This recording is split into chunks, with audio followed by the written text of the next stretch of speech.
ማሪ ዛሬ ሻይ ብሬክ የለም እንዴ? ሻይ ብሬክ እኮ ደርሷል። እንዴት ዛሬ እንዴት ቢዚ እንደሆንኩ አትጠይቂኝ። ደሞዝ እስካሁን አልጨረስኩም እንዳትኝ። የደሞዝ ቀን ነው። ትናንትና ጀምሬ በጣም ብሎ በቃ ሊደርስልኝ አልቻለም። ሰራተኛው እንዳለ በላይ እየደወለ ነው። ወይ ሻይ እሱን ሆነ የሚፈልገዋለሁ አይደለም። ታዲያ ምን ጠይቂኛለሽ? በይ እናቴ። ቆይ ለምን ኤአይ ነው አትጠቀሚም? ማለት አልገባኝም። አዋ ኤአይ እና ደሞዝ ስራሽን በጣም ያቀለልሻል። አንቺ ምርሽ ነው? እንዴት? ከአንቺ የሚጠበቀው ምንድነው? ትዕዛዞችን በትክክል ማዘዝ ነው የሚጠበቅ።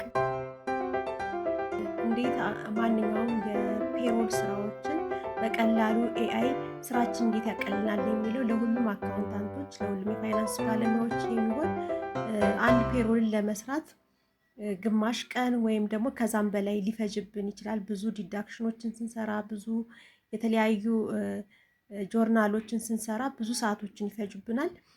ኤአይ ግን ይህንን ነገር ያቀልናል ማለት ነው። ትክክለኛ ፕሮምፕት በማስገባት ትክክለኛ ትዕዛዝ በማስገባት ኤአይ ላይ ምን ማድረግ አለብን የሚለውን ነገር ራሳችን ይህን ነገር ካዘዝነው በኋላ ቀጥታ ሙሉ ለሙሉ የምናዘዘውን ነገር በቀላሉ ይሰራልናል። ያንንም የሰራልን ነገር ኮፒ አድርገን ወደ ኤክሴል ሽታችን በመውሰድ በቀላሉ በአጭር ጊዜ ስራችንን ማቅለል እንችላለን ማለት ነው። ዛሬ ላይ የምናየው ያንን ነው።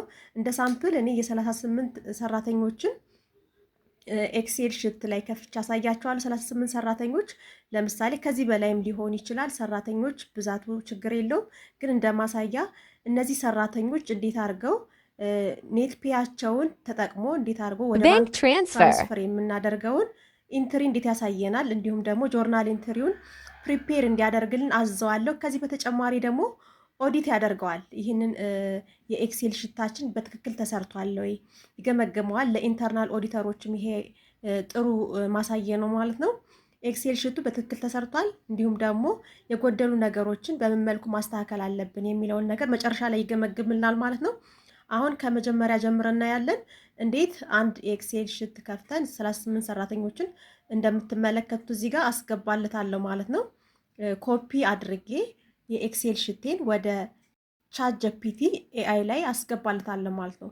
ይህን ካስገባውለት በኋላ ምንድነው የምለው ትዕዛዞችን አዘዋለሁ። ይህንን ኤክሴል ሽት ተጠቅመህ እኔ እንደማሳያ አጭር ለማድረግ 3 ትዕዛዞችን ነው ዛሬ ያዘዝኩት። ነገር ግን እናንተ ከዚህ በተጨማሪ ፔንሽኖችን ወይም ደግሞ ዲዳክሽኖችን ስራልኝ ማለት ትችላላችሁ። ኢንካም ታክስም ራሱ በኢፍ ክሎዝ ነው እኛ የምንሰራው ኤክሴል ላይ። እሱ ግን በቀላሉ ራሱ ኢንካም ታክስም ስራልን ካልነው ባዘዝነው መሰረት በትዕዛዛችን መሰረት ይሰራልናል። እኔ ግን ዛሬ 3 ትዕዛዞችን አዝዣዋለሁ ማለት ነው። አንደኛው ትዕዛዝ ምንድን ነው የሚሆነው?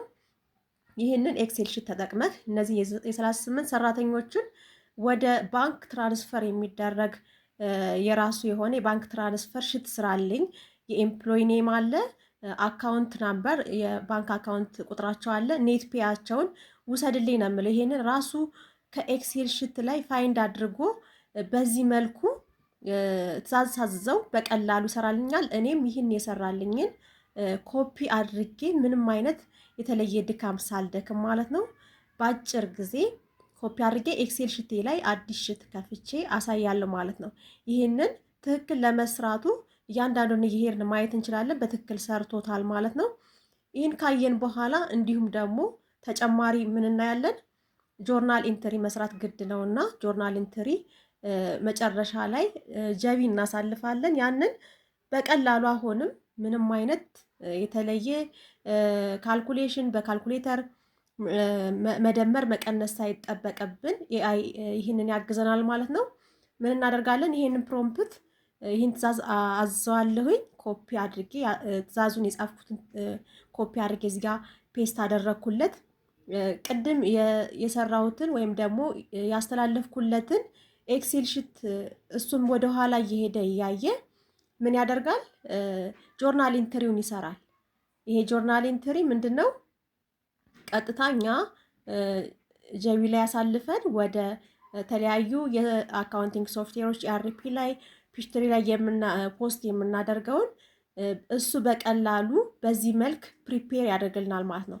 ይህንን ሲያደርግ እንደምትመለከቱት ትዕዛዙ አጠር ያለ ትዕዛዝ እንዲሰራልን ከፈለግን በአጭሩ ሰርቶታል ማለት ነው። ምንድን ያደረገው ሳለሪውን አሳየ፣ ኢንካም ታክስ እና ፔንሽን አሳየ። ከዛ ደግሞ ቶታል አዘር ዲዳክሽን ብሎ ከአዘር ዲዳክሽን በኋላ ኔት ፔ አለው።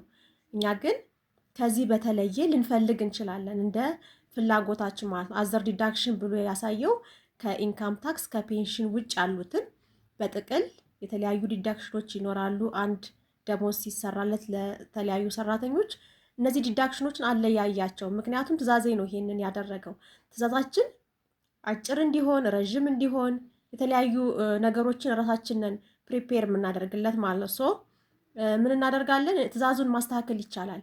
ይሄንን ቶታል ዲዳክሽን ያልከውን ነገር አዘር ዲዳክሽን ያልከውን እያንዳንዱን ለይተ ስራልኝ፣ ጆርናል ኢንትሪ ሙሉ እንዲሆን እፈልጋለሁ ብዬ ለምሳሌ ታች ላይ ባስቀምጥለት ብጽፍለት መጀመሪያ ትእዛዜ ሙሉ ስላልነበረ አሁን ላይ ደግሞ ሙሉ እንዲሆንልኝ ብጽፍለት ራሱ እንደምትመለከቱት ሙሉውን አዘር ዲዳክሽን ተብሎ ቅድም የሰራልኝን ምን አደረገው? ቀጥታ ያንዳንዱን የዲዳክሽን አካውንት ታይፕ እና አካውንት ታይትል እና ዲዳክሽኖችን እየሰራ ያሳየናል ማለት ነው። ስለዚህ በቀላሉ በዚህ መልክ ይሰራልናል። ከዚህ በተጨማሪ ቅድም እንደነገርኳችሁ በመግቢያ ላይ ለኢንተርናል ኦዲተሮች እንዲሁም ደግሞ ለአካውንታንቱም ራሱ ምንድን ነው ችግር አለ ወይ ኤክሴል ላይ ሚስ ያደረግኩት የዘለልኩት? ምክንያቱም እኔ እንደ ማሳያ እዚህ የ38 ሰዎችን አሳየሁ እንጂ ብዙ የተቀጣሪዎች ያሉበት ፔሮሎችን ነው የምንሰራ አብዛኞቻችን። ይህንን ፔሮል እያንዳንዱን ለማየት ፋይንድ ለማድረግ በጣም ከባድ ይሆንብናል። በቀላሉ ግን እሱ ምን ያህል ሙሉን ያይልንና ሪቫይዝ ያደርጋል። ኦዲት አድርግልኝ እለዋለሁኝ፣ ፕሮምፕቴን አስገባለሁኝ። ይህንን ፕሮምፕት ሳስገባለት እሱ ሙሉ ለሙሉ ያይና በምን መልኩ አሳየኝ። እዚህ እንደምትመለከቱት እያንዳንዱን ነገር ኦዲት ፋይንድ ያደረገውን ሙሉውን ነገር ማንበብ ብዙ ሰዓት ቢፈጅም ግን እያንዳንዱን ነገር ዲቴል አይቶ ምንድን ነው ያለበት ችግር፣ ይሄ ኤክሴል ሽት ምንድን ነው ምን መስተካከል አለበት። ለምሳሌ እንደማሳያ የአንድ ሰው ሳለሪው ጭራሽ ሙሉ ለሙሉ አልገባም ነበረ፣ ተዘሎ ነበረ፣ ሚስ አድርጓል ወይም ዲሊት ተብሏል ማለት ነው። በአጋጣሚ የሰውየው ስም አለ፣ የዛ ሰው ሳለሪ ግን አልገባም ማለት ነው። ይህንን አይቶ እሱ ራሱ ምክንያቱም ይሄ ሳለሪ አልገባለትም ማለት ኔት ፔይ የለውም፣ ወደ ባንክ ትራንስፈር የሚደረግም አማውንት የለውም ማለት ነው። ስለዚህ ይህንን ግን በዚህ መልኩ ሪቫይዝ ሳናደርግ በእኛም ደግሞ ፋይንድ ስናደርግ በጣም ከመድከም የተነሳ ሚስ ብናደርገው ይሄ ሰው ሳይገባለት ቀረ ማለት ነው። ባንክ ላይ ሌሎች ሰራተኞች ሲገባ እሱ ሳይገባለት ይቀራል። ከዛም ደግሞ እንደገና ሌላ ስራ ይጠበቅብናል። የደንበኛውንም ማጉላላት ሊመጣ ይችላል ማለት ነው። በቀላሉ ኤአይ ግን ፋይንድ አድርጎ ይሄ ሰራተኛ አልተሰራለትም ደሞዙ እያለን ነው። ስለዚህ ኦዲት እያደረገን ነው ማለት ነው።